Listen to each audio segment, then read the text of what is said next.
Welcome back to Law and Crime. So the jury is taking a lunch break now until 1:30, and that's on the Florida versus Armando Baptista. This is the one that we've been listening to the girlfriend's testimony, which we expect will continue after lunch. So we are going to have our special guest join us now. We have two criminal defense attorneys that I want to say hello to and welcome for our afternoon to discuss this case. Natalie Jackson and Girley are our two guests joining us. And so I'd like to ask you both, here's one of the things that we know, and that is the girlfriend, Wendy, testified in the co-defendant's case and is currently on the stand testifying in this case. And so, Girley, I'd like to start with you and ask you, as a defense attorney, how would you handle that? Because potentially she's not going to give the exact same testimony. Well, of course, I'd be paying very close attention to how she testifies in this case, and I would have in my hand a very well marked up transcript from the previous trial. And so, go ahead, I'm sorry. With anticipation that there's certain key aspects to the testimony that have to be on point or it's going to be a problem. So yes, I'd be paying very close attention to, but having said that, listening to her testimony, I would, as the defense attorney, I would not be that terribly upset.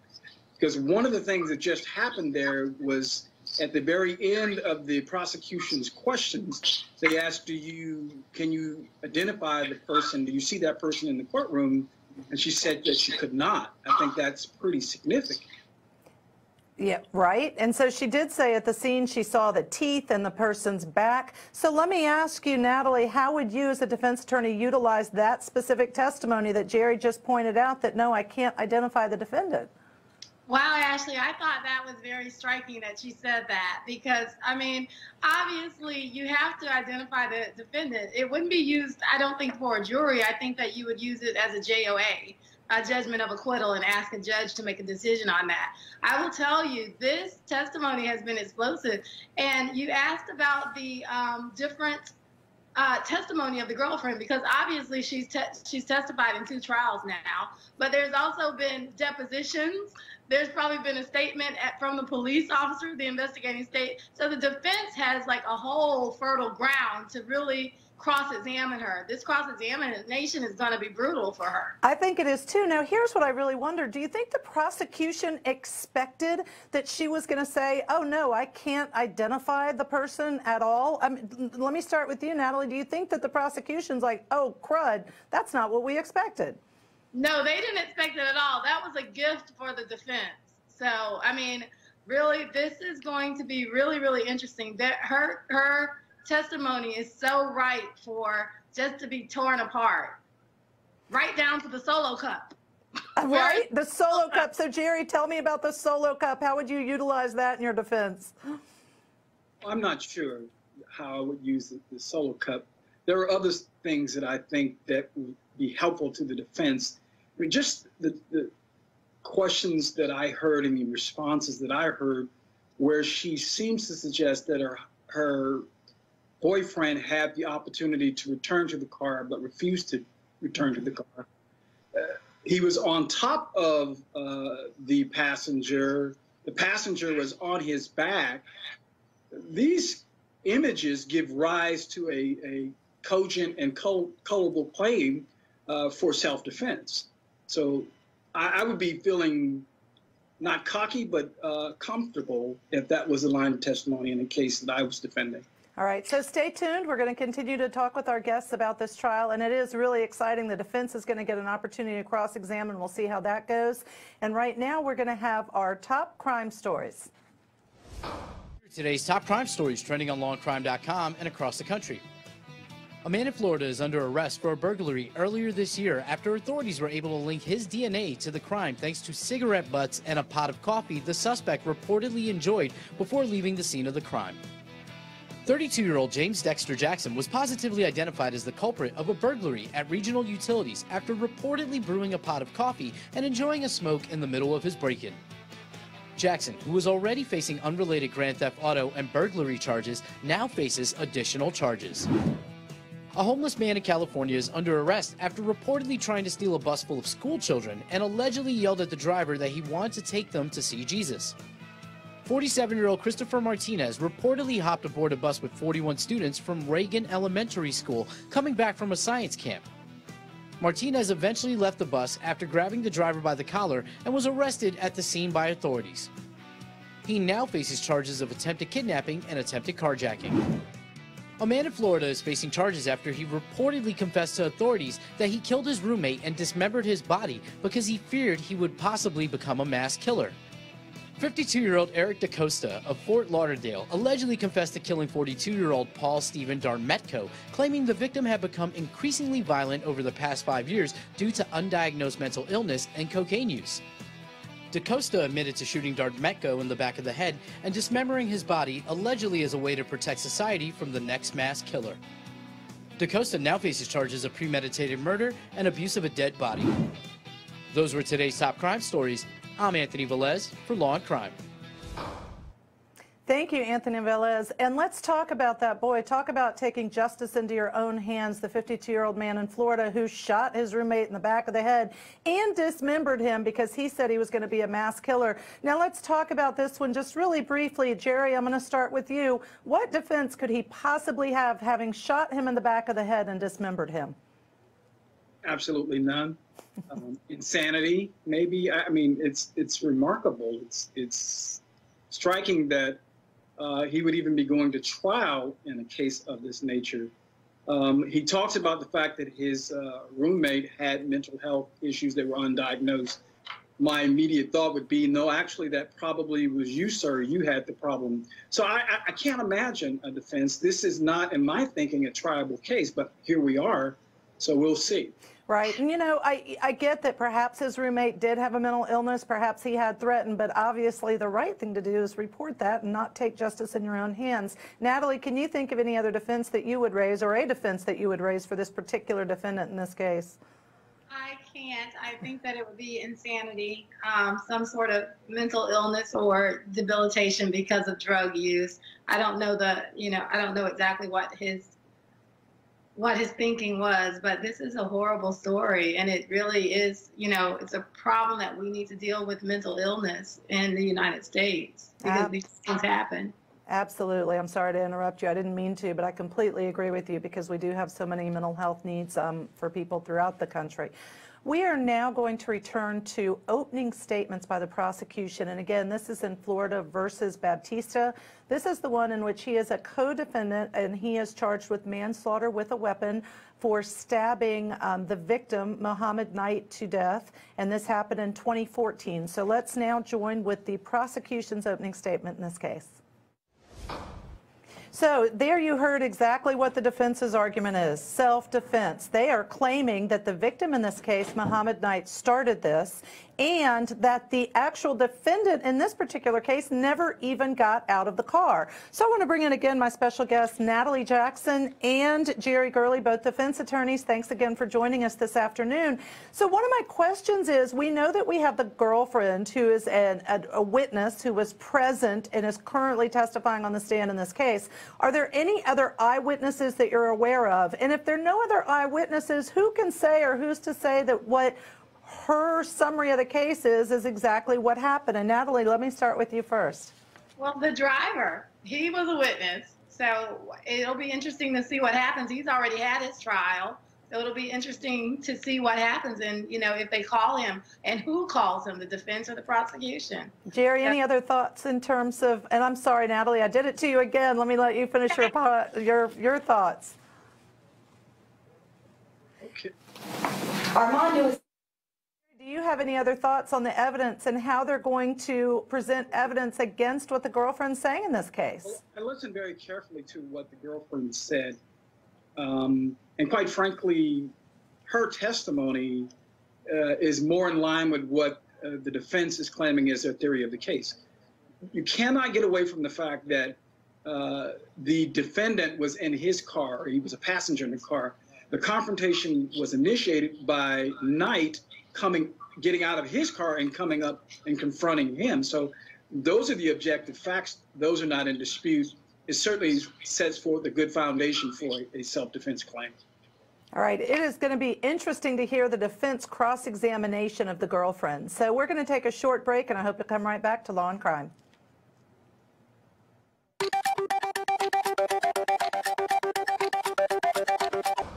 So again, that's testimony from the detective who was the first one to interview Wendy, and she is the girlfriend of the victim, Muhammad Knight, in this case. And so let me have our guest join us again. And Natalie, I'd like to start with you.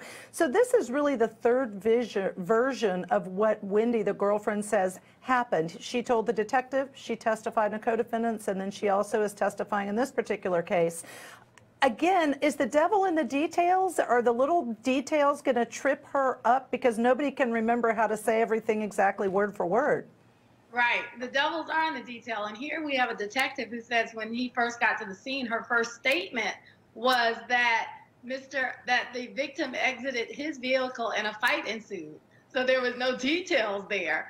And then she also said that Mr. Knight was on top of the passenger in the passenger seat. Again, no details from that. So, of course, the defense is going to hammer in that this is her first statement from the beginning. Everything else she's made up. That will be the argument as she's gone along to fit whatever evidence has been brought to the case. Okay. So, Jerry, share with us your thoughts. Here's the other thing I can't help but thinking. We know that this particular victim did have alcohol, cocaine, weed, and one other substance in his blood, and that does not obviously excuse this action or make any sense of a crime in which he's been murdered. But does it matter to you whether or not the girlfriend who was on scene had any things in her blood, any illegal substances, or was drunk? Well, it always matters because a witness, one way that you impeach a witness is to challenge his or her ability to perceive that which they say they perceived on any given occasion. But let me get back to your question that you tossed to Natalie. My thinking wouldn't be that I'm going to hammer on the fact that there's inconsistencies. I would go in the other direction. I would hammer on the fact that here's what's consistent every time that she's testified, that the decedent got out of his car and approached the car that the defendant was in. If the decedent had remained in his car, ladies and gentlemen, we would not be here. So go ahead, I'm sorry. He was the initial aggressor, and therefore my client was defending himself. He has a right to defend himself. So we're going to see whether or not that's enough evidence in this trial. We're going to take a short break and come back and join us on Law and Crime.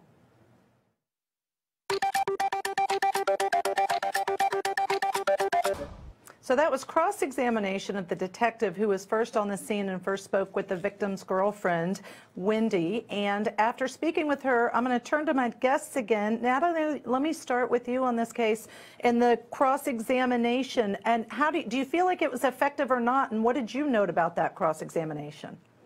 I do feel that it was effective. I think that I agree with what Jerry said earlier, that this case is kind of the defense's to lose. So, Jerry, do you have any other thoughts? And really specifically, I want to ask you about the fact that they are now focusing on the cross-examination is everything that she did not tell the detective when he interviewed her at the scene.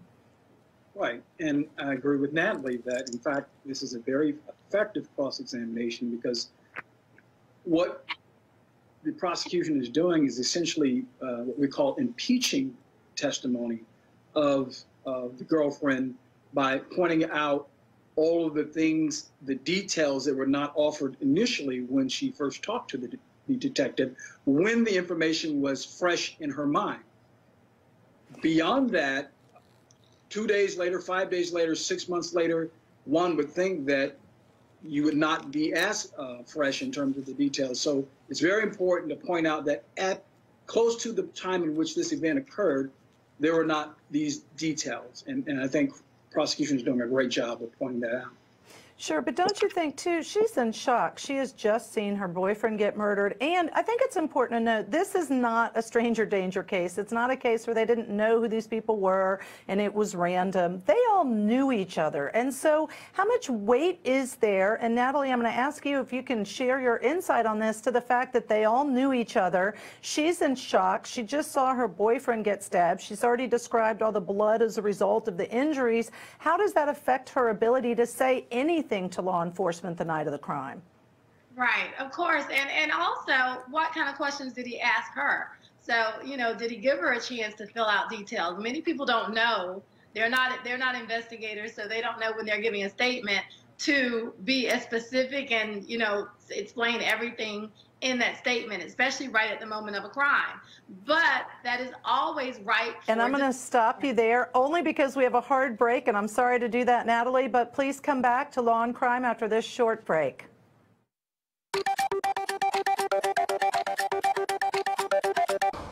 So, Jerry, I watched that testimony of the victim's girlfriend, and all I can think is, I wonder if she feels like this could have been stopped, should have been stopped. If he'd just listened to me and gotten back in the car, this never would have happened. What do you think? I'm thinking exactly the same thing, and if I'm the defense attorney, those words would be said at least 10 times in my closing statement. Those are the objective facts. In terms of the fact that he was the initial aggressor. You know, when we talk to juries at the end, when I'm doing my closing statement, I always tell them one of the things that you brought into this courtroom is your common sense and your life experiences.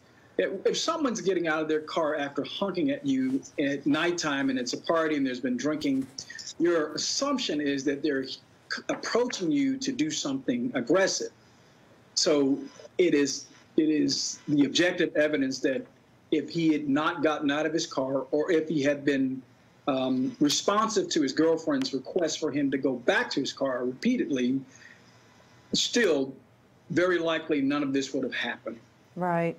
So I want to bring in another legal piece of this and get your opinion on it, and that is the co-defendant was previously tried in the summer, and he was not convicted for manslaughter. The jury convicted him for a lesser included offense of culpable manslaughter, which is, let's see, is that, yep, culpable manslaughter, which is a misdemeanor, and he got time served for 1 year. And so there's already been a ruling that this cannot be used, that the defense and the prosecution are not allowed to talk about that, what he was convicted of, or draw inferences from that. Do you think disallowing that evidence is right or wrong in this particular case?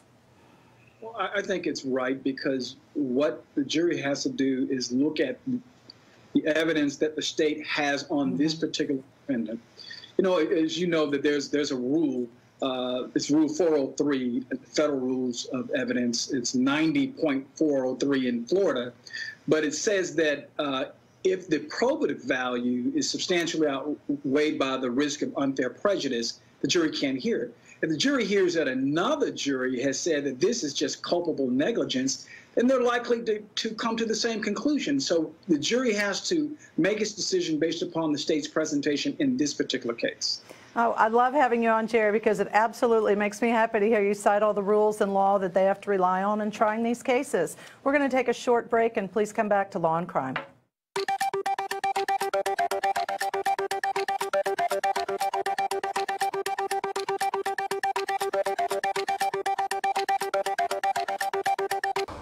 So that was detective testifying as to his conversation with the girlfriend when he was on the scene. So I'd like to return to Jerry Girley, who is our defense attorney from Florida. And let's talk about the detective's testimony and the things that he said the girlfriend did not say. She never said the passenger, who's the defendant in this case, walked up to the car or to the victim. She never said the victim had a red Solo cup. She did not say that the passenger, who is the defendant in this case, pointed a knife at the defendant. Do all of these things add up in your mind to show reasonable doubt to at least one juror in this case? I would say yes to your question, and I would say further that what they show, these lack of details that she did not give to the detective, is that she's evolving her story. She understands the things perhaps, and I'm not going to say she was coached, but just she probably now understands what's necessary, and she's trying to strengthen the story for the desired outcome. And, you know, it's important to note that the detective did testify that she did appear to be in shock when he was on scene and had seen her boyfriend, Mohammed Knight, stabbed. So talk to me, too, as a defense attorney, how does the jury take into account or not the demeanor of the witnesses? Because clearly you can see in this case the victim's girlfriend, as she testifies, is upset, is distraught. This happened in 2014. Here we are in 2018, but it is still apparently fresh in her mind. Does that weigh on the jury at all? Everything, absolutely everything matters, and certainly your demeanor matters when you're on the stand. You're on stage, for lack of a better term. But that said, I think her demeanor is okay, and I think that she's coming across credible. However, the extent and the manner in which she's coming across as a credible witness does not help the state's case. She's saying a lot of important things that would suggest, in fact, that the defendant was defending himself. So I know we talked about the fact that she previously testified in the co-defendant's case, and that was in the summer. Demetrius Elder had been charged also with manslaughter. And you had already said it would be really important for the defense to take a transcript from co-defendant's case of girlfriend's testimony to then compare it to her testimony in this defendant's case. How important would it be for the defense to also have physically been there and watched, not only to hear the words she was saying in her testimony, but her demeanor at that trial and compare or contrast? Would that be helpful or not? Well, if it's possible, I certainly always like to observe and more or less do my advanced scouting. It's not always possible, but in the absence of that, if there's a deposition, if it was videotaped or if it was recorded, I try to gather as much intelligence as I can on a potential witness, so it would have been very helpful. And you know, I think most of our viewers have probably heard the question, if you have a witness who has said one thing in a deposition or previous testimony and says the exact opposite, it's, you know, the next question is always, were you lying then or are you lying now? It can really destroy the credibility of the witness. Tell us, in your opinion, and what you've heard in the trial so far, do you think the prosecution has a better chance of getting a conviction, or that the self-defense is going to win the day? Well, I think that there's a strong likelihood that is either going to be a not guilty or he's going to be convicted of what we call a lesser included offense. By the way, culpable negligence is a lesser included offense in the state of Florida to the charge of manslaughter. It's what we call a permissible lesser included offense. So therefore, the way that this is going down, I'm sure the jury's already said this was not murder. And they're already thinking the things that we've already been saying, which is, look, this could have been avoided, should have been avoided. And look, the guy's on top of the defendant. What do you think is happening there? The guy's probably trying to defend himself, trying to save himself. He's thinking in his mind that he's going to, at least at the minimum, suffer great bodily harm. There's sufficient provocation there. It's going to be a not guilty or this is my projection, or at least a conviction of a lesser included offense. All right, so you heard it here first, if that is the result of this trial. So the jury, again, is on lunch break, and they are expected to return at 1:30 to resume trial. We're going to take a short break here on Law and Crime.